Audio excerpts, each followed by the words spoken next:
Now to local breaking news that could have national implications. A stunning development in the 21-year-old cold case of a missing girl from Henrico. Many of you may remember the smiling face of 7-year-old Brittany Williams, a girl being treated for AIDS. She vanished from her Henrico foster home in 2000. Well, after exhaustive searches and little information from her caretaker, police presumed Brittany to be dead. But now, information that she may very well be alive. On Your Side investigator Kelly Avellino, who began researching this case 2 years ago, traveled to Indiana to be the first to talk with the woman who says she has proof that she is Brittany Renee Williams. We were able to come in with cadaver dogs and dig up part of the yard. Our number one priority is to find her and make sure she's safe. Detectives soon uncovered that Parker received more than $16,000. She was very sweet, she was soft-spoken, and she had the biggest smile you'd ever want to see. All right, boo, come on. It's a smile that radiates. Yeah. In the same way as these decades-old pictures. Now, detectives launched a nationwide search for Brittany when they uncovered it had been years since anyone besides Kim Parker had seen her alive. That state is Ohio, according to Kaylin Stevenson, who was given that name by her adoptive parents. She recently started researching her biological family, only able to recall vague and even disturbing memories from her early childhood. I remember the feeding tube. I do remember that. Do you still have the scar from that? Permanent reminders of unclear surgeries. They go from down here all the way up towards my chest, so there ain't no telling what was actually removed. And other scars that she says were left by catheters. But I have a lot of points on my shoulder, even by my neck up here. Catheter scars were listed in the description on many missing child posters for Brittany. Brittany had lived at Kim Parker's group foster home for 4 years, run her own house in Henrico. Concern of potential neglect, concern of potential maltreatment of some of the children. I don't remember a lot because so much was going on at the age. Plus you're young, so your mind is so malleable that so much can be going on that you don't understand. I always remember this one little boy that was in a wheelchair. He was nonverbal, but he was a sweetheart. Parker was accused of taking $24,000 in government benefits intended for Brittany, according to court documents. She took a plea deal for 10 years behind bars. Detectives say not cooperating with police on where Brittany was. The room I used to be in was like a pastel pink type room. And there's one more detail that she says didn't fade from her memory, even though the name Brittany did. And I did remember the last name Williams. For some reason, it's implanted in the back of my mind. So in the seconds it took for her to Google missing children and the name Williams, I just had a hunch. Kaylin's life didn't just change. Literally in the Google bar, search bar, and Brittany Renee Williams photo popped up. She says it was revealed. I woke her up, my wife up out of her sleep and was like, yo, this is me. I know me when I see me. This is me.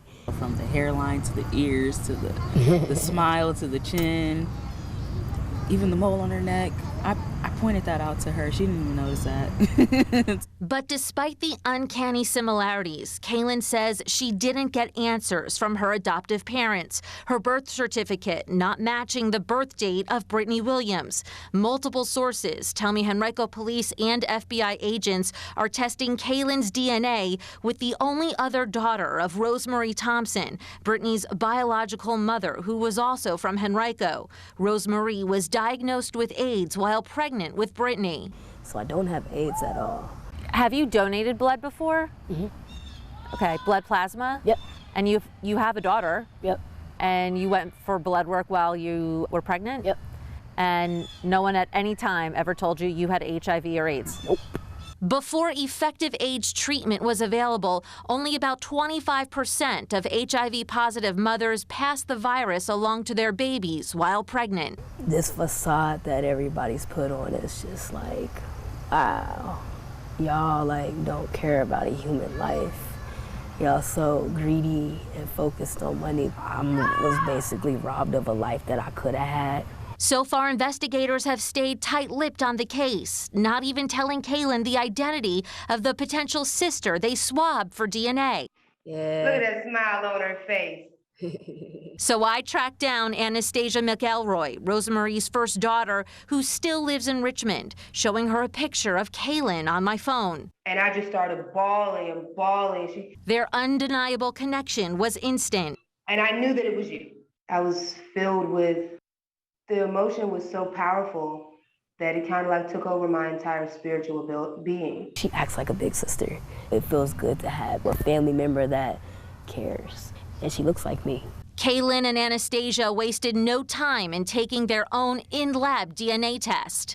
And they tell me they're not at all surprised at the DNA test results. You are my sister. A 95.83% probability of being half-sisters, according to certified DNA results from LabCorp. And yes, I am going by Brittany now.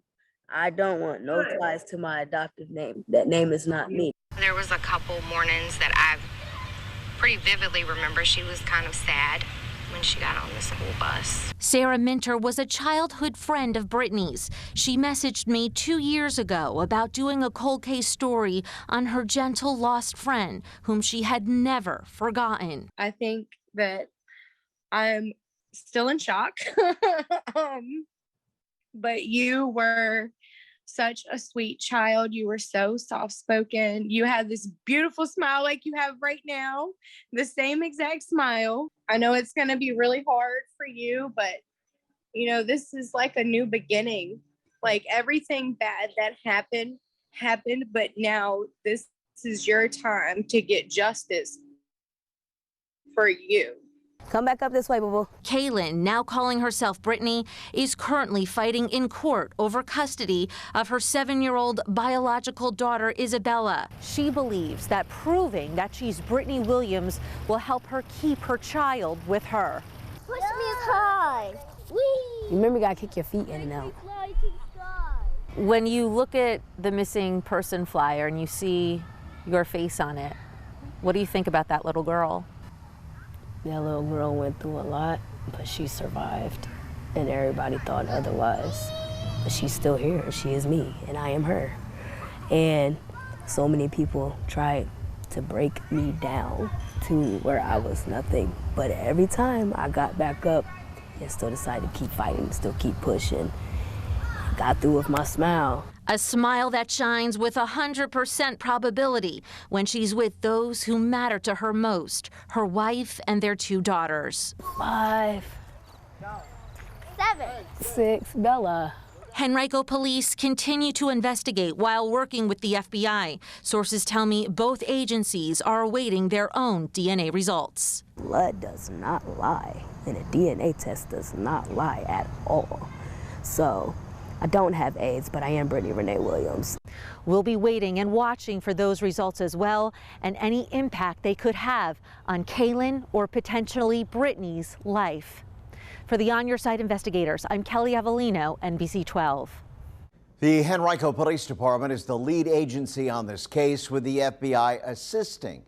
We tried to call, email, and even mailed a letter to Kim Parker and have not heard back. Kelly also reached out to Kaylin's adoptive parents through their attorney. We have also not heard back.